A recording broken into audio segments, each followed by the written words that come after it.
Every Christian, at some point, faces a question that shakes their confidence, a question that makes them pause, think, and sometimes doubt. But what if the hardest questions are not threats to your faith, but invitations to understand God more deeply? Today, we're walking through some of the toughest questions people ask, and the powerful, biblical answers that bring clarity, confidence, and truth. Question 1. If God is good, why does he allow suffering? It's the oldest question in human history. And the Bible doesn't avoid it, it confronts it. God didn't create suffering, he created a world where love and choice are real.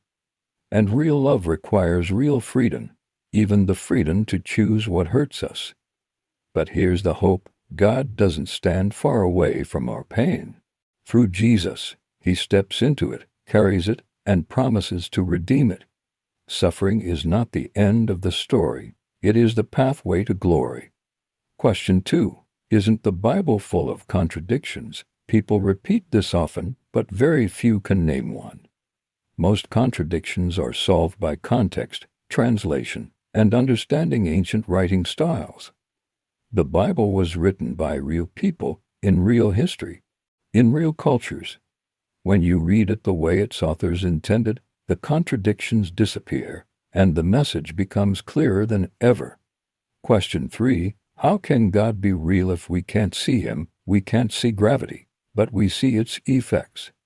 We can't see wind, but we see it move things. We can't see Wi-Fi, but your phone proves it's there. God is spirit, invisible, but his fingerprints are everywhere.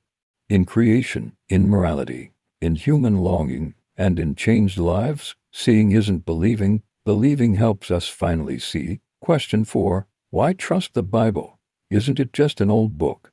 Actually, it's the most historically verified ancient document on earth. More manuscripts, more accuracy, more archaeological confirmation than any book from the ancient world. Empires rose and fell.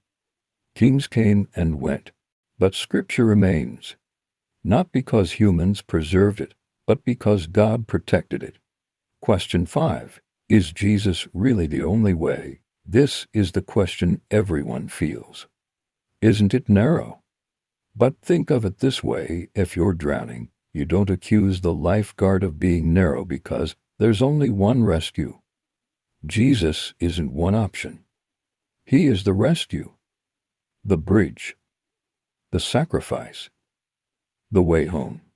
Christianity isn't exclusive, it's radically inclusive. Whoever calls on the name of the Lord shall be saved. These questions don't weaken Christianity, they strengthen it.